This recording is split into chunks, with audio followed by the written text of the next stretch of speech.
Samantala, sa harap ng matinding operasyon ng Israel, Gaza Strip inilagay na sa Alert Level 3 ayon sa Department of Foreign Affairs. Si Bea Bernardo sa sentro ng balita. Itinaas na sa Alert Level 3 ang crisis alert sa Gaza. Sa gitna pa rin yan ng sigalot sa pagitan ng Israel at militanteng grupong Hamas.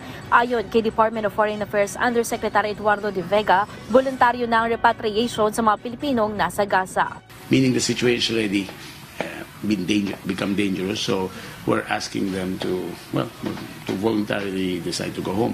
Nakikipag-ugnayan na ang Philippine Embassy sa Amman, Jordan sa mga Pilipino community sa Gaza para tulungan sila. Sa ngayon, nasa 70 Pilipino pa rin kasama ang kanilang Palestinian na asawa at mga anak ang nagpahayag na nais nilang ma-repatriate pauwi ng Pilipinas. Nasa mahigit 100 ang bilang ng mga Pilipino sa Gaza. Patuloy naman ang pakikipag-ugnayan ng pamahalaan sa mga kalapit na bansa para maayos ang ligtas na paglikas ng ating mga kababayan. Hanggang sa ngayon kasi ay hamon pa rin sa Pilipinas ang planong repatriation sa mga Pilipino. We are using diplomatic connections, and it's not just the Philippines. Other countries are having problems repatriating their nationals. We're working together.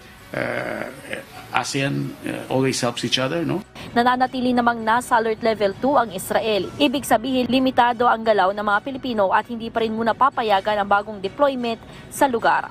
Bea Bernardo para sa Bayan.